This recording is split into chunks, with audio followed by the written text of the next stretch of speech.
Somebody requested the Quantum Leap theme song. Kind of is perfect for this keyboard. I'm gonna try and do this in one take.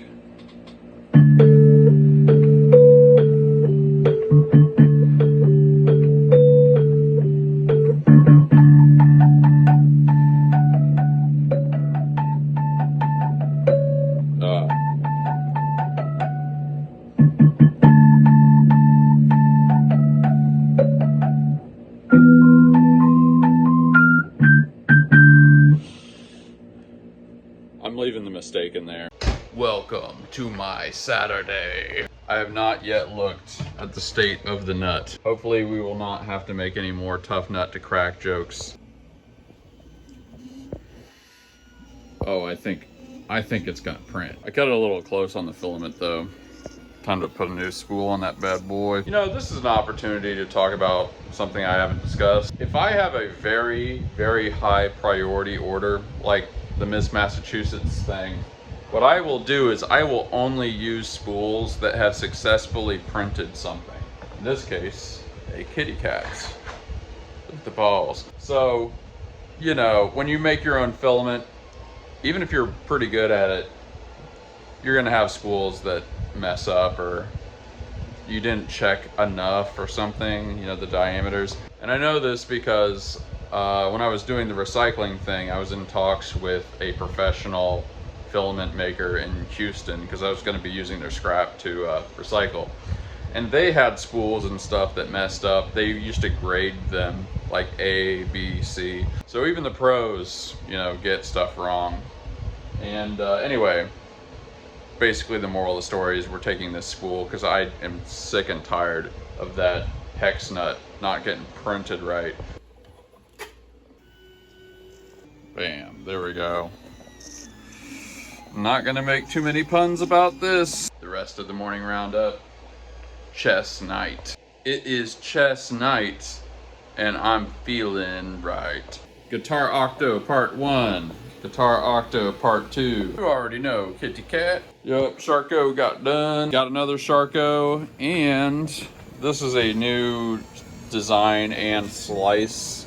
Instead of having the mouth just kind of go into nothingness, I decided to mount it on the base board, the bottom layers, whatever. Which, shockingly, this is staying in place quite nicely. You'd expect that to maybe get bumped around, but it's pretty fine. But yeah, I decided to slice this in Prusa Slicer, and it is quite nice. You really got to mess with the settings in Prusa Slicer, but it's sort of worth it. And we also made the same thing over here. And this guy.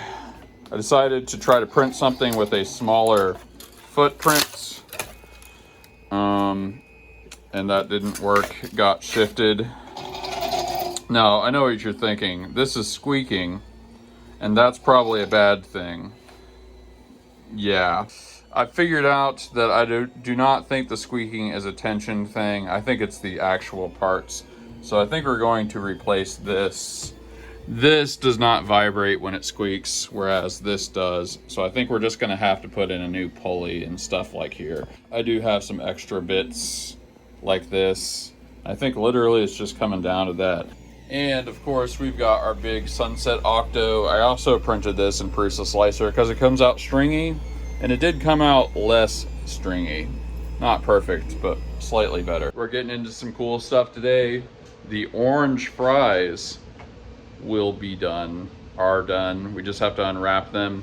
And I think I'm gonna make that its own product. Whataburger vibes. Orange fries, yeah! You know what? It's been a while since we returned to our Prague roots, and the algorithm has served it to me. It is Lamb Lies Down on Broadway time. By the way, in case you were tempted to doubt whether I'm a real Genesis fan. Yep. I know you never see my legs. I do have an album cover tattooed on there. I only know a couple things from it.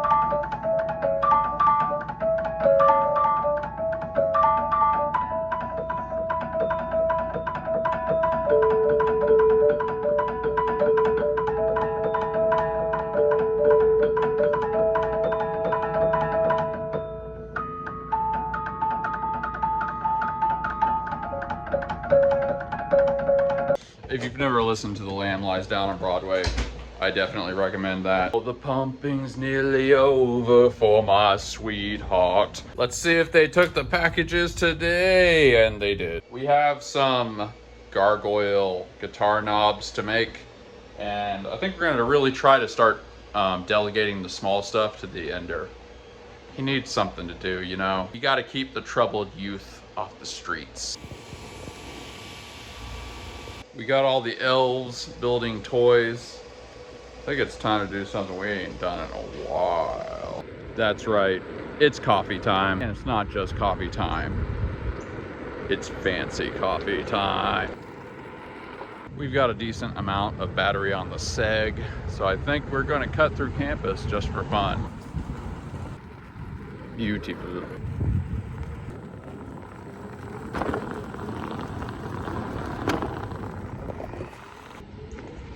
Oh yeah.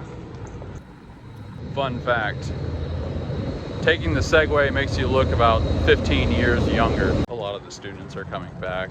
I think it's that time of year. And some college age chick just complimented me on my mode of transportation. It's like, she probably thinks I go here. There's something in the human brain that just cannot comprehend that somebody who's almost 40 is on a Segway. Just glorious out. Fall vibes are already here. That's right, today we are a bro. Dang, maybe I should have went for one of these.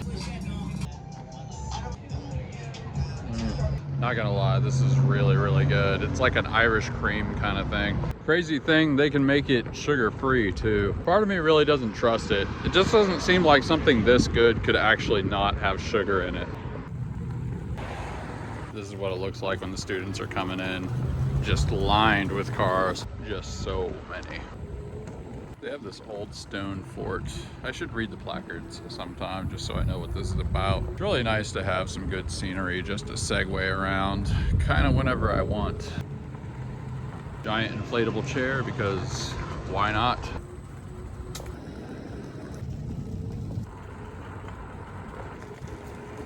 You know, it makes sense that Segway tours are a thing because a Segway is a very good way to familiarize yourself with a space.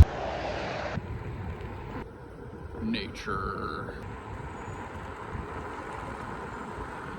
So convenient. I love coffee Segway trips. Welcome, my son, to the filament machine.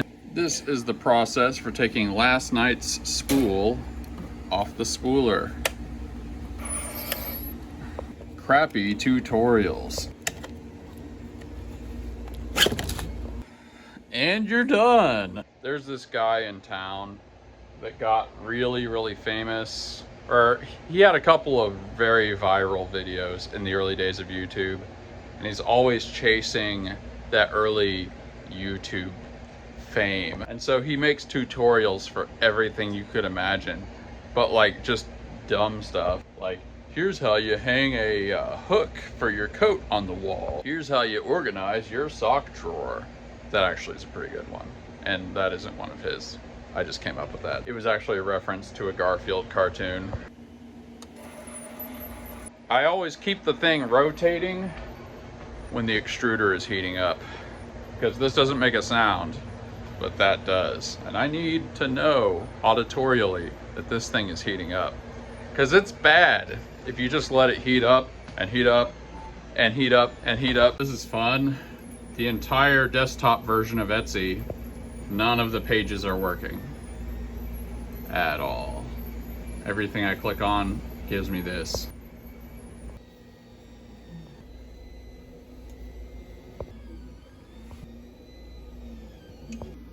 There we go, no squeak. There we go. Mondo, annoyingly, I still can't look at my orders page. Technically I can do stuff on the app, but it's incredibly annoying. Well, it's the weekend. This is as good a time as any to get into a special project. Been meaning to do this one for quite a while. So in the room adjacent to the painting room, we haven't had a very good situation with storing cans. They just kind of get put everywhere. I've got a rough categorization here. These are just like some metallics. We've got some colors here, black and white on the floor, but it's time to impose some order. Because of the way I consolidated a bunch of shelves by using less poles and less shelves, because of the efficient way that we optimized everything, we have like several spare shelves, which I figured down the road are gonna probably come in handy. But I think it's time to use one of them up in the paint attic, the attic of doom. Atticus Finch.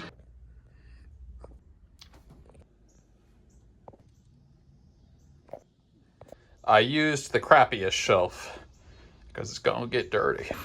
Okie doke, time to unravel the fries and then we will put them together. Can you feel it? Do you have it? Bam, top of the fries looking good. Let's get some stuff painted. You know, Big Sharky. And a Moai. Gotta say, I'm feeling pretty good. All of the big printers are behaving quite admirably. Also, I want to shout out whoever suggested that I get butcher paper. I wish I could remember which commenter it is, but they said to paint on butcher paper because you can just, you know, once it gets painted up, just throw it away, get a new sheet. And I think we're gonna try it because this stuff is pretty cheap. I assume that parchment paper is butcher paper. Every time I've been to a butcher and they used paper, it was parchment paper. Kind of seems like that makes it butcher paper. We got all the hardware we need, and it is gonna be time to get all the big food out the door. It's gonna be ready to ship out Monday. But of course, we have these gorgeous fries in the custom orange color. And I think we're gonna take some pictures with these SOBs right now. These are gonna be Whataburger fries. Whataburger-ish. Whata fries. I think we're doing another black backdrop photo shoot for this one. We're about to get fried.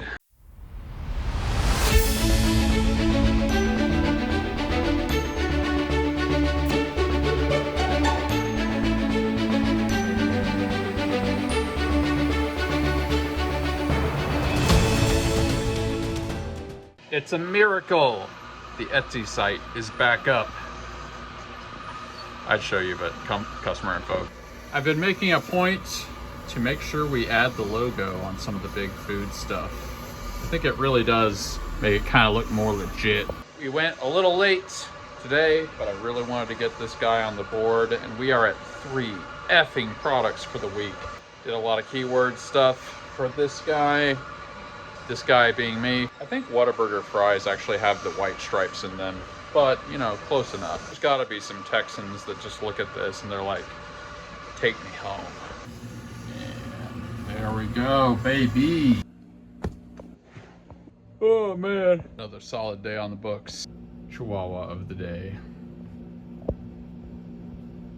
Join the Discord, link below. Toasty O's. I think Tommy Lee Jones said it best. A person is smart. People are dumb. Panicky, dangerous animals, and you know it. I think that's from Men in Black. Pretty sure. Oh man, this is bad karmically. What I'm imagining in the box from Filament is a company photo where they're all giving you the finger wrapped around a brick. Why would you even speak that into the universe, son? Catering an event, and that event is your life. I'm keeping that one. You're welcome. JP Letty. M3 has the best looking Nosferatu in all the lands. Thank you. Rugged Layer Lab. Good morning, my good man. Good evening, my good man also. Kim Cast. I'm glad we had this talk. I am glad we had this talk. I know is picking. I believe that collectivism, individuals become unconscious of their collectivism at one point in time. Yeah, there's this thing that I think is pretty true. You know, and maybe one of the reasons collectivism is kind of this ancient default is I've heard that really low IQ individuals cannot distinguish between individuals and groups, or at least not as neatly as a normal person can. So, kind of makes sense. Rugged Layer Lab. Money by Pink Floyd. Song request. Maybe we'll do that one of these intros. Maybe you need to watch tomorrow's episode. All right. Oh man, what am I grateful for tonight? I think the thing I would have to be most grateful for tonight is finally meeting that 3-item per week quota. We've adjusted to life in the new place and we're back in the swing of things. And the thing that's really nice is I think all 3 of the products this week were things that people ordered that we could just take pictures of and make a product. And you know that's my move. That is my move. Oh man. I know long term, here's an example of a thing that happens. Like the product today, you know, there could be people searching for orange fries on Google image search or some combination of those words, fries and orange sleeve. And there's probably not going to be that many things that are that compared to like fries and red sleeve. And especially since my Etsy shop is pretty well reviewed and stuff, sometimes those images make their way onto some pretty broad Google search results.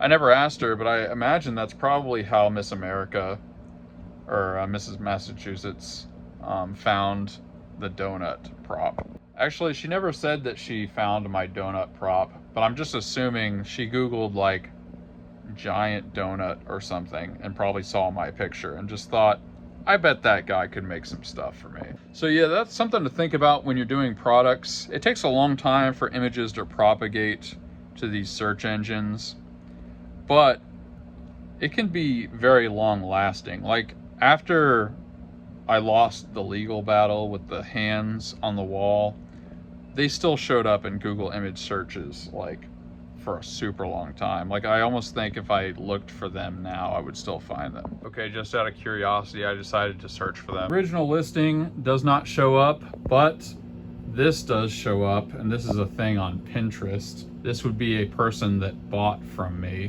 back in the day, and that's still showing up on like the first page of image results. So yeah, that would have been posted literally years ago. Now, one thing I am really proud of, look at the top there. My Octo guy is showing up a little farther down.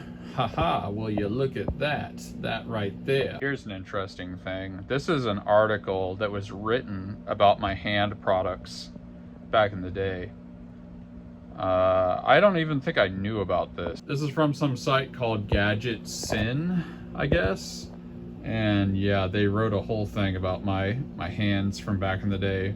See, the remnants of my legacy still exist, and then it links to my Etsy store right there. See if it at least goes to my shop when I click on it. No, item unavailable. Well, anyway, ruins of a once great empire. Yeah, I'm not gonna rehash all that stuff, but it was a cool thing to just be able to type in like guitar wall, which is a huge broad search in Google, and like the whole front page is your products. Like that was an unreal, that was almost, being able to do that was almost as cool as like doing props for a Hollywood movie. It's like everyone's trying to do that. There are a million ways that you can hang a guitar on a wall, and it used to be like all the front top ones were mine. Oh, good times. You know what? I'm gonna be grateful for that. Even though that was taken from me very much wrongfully. You know what? Don't cry because it's over. Smile because it happened. They had to wage an entire legal battle against me just to take away one product. Probably cost them a fortune. And I had like 4 or 5 good years of selling that product. So I'm very grateful to have that experience. It's something I wish everybody could have. The experience of having a product basically kind of go viral. I don't know what the standard should be for something going viral on Etsy, but it was like a huge product. Just put me on the map. And I'm not going to regret that isn't happening anymore. I'm just going to be happy that it ever happened. You know, everything ends. Everyone lives. Not everyone really dies. Something Braveheart. I could crush you like a worm. Well, anyway, nostalgia over. Tell me in the comments what you are grateful for. What small victories do you have in your life? What little joys are adding flavor to the recipe that is your existence? Let me know down in the comments. As always, we've got the full episode playlist if you want to see the saga from the beginning. In addition to many things we've talked about in episodes just like this, you'll see all the details of the journey, how we got here, all the cool things. The first episode when I sponsored a NASCAR, it's all there for your viewing pleasure, and I'm not even charging money for it, okay? It's right there. Take a look at that, write your comments down below, and we will probably read them, probably give you a vote, probably give you a heart. We'll see you on the next episode. We drop the goodness every single day. Peace out. Somebody requested the Quantum Leap theme song. Kind of is perfect for this keyboard. I'm gonna try and do this in one take.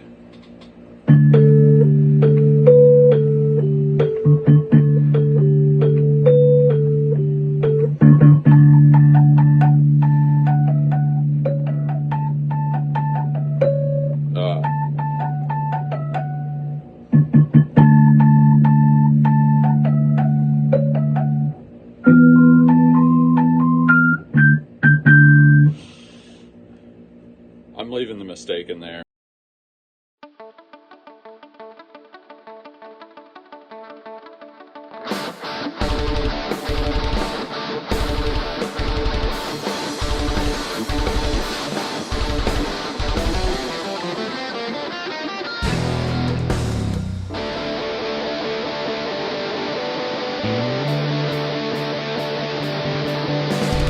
I can't stay around you. Say what I need. This blinding are lessons I'm seeing to standing in a moment. What has been is cast aside, frozen there as time rode. I know that you must have died.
Everything I need.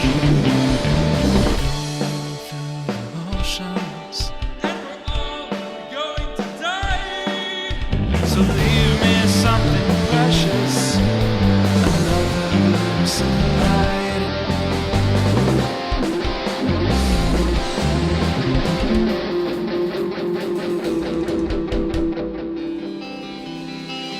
Light waves around you. Open up your light. Time to say a Wiedersehen.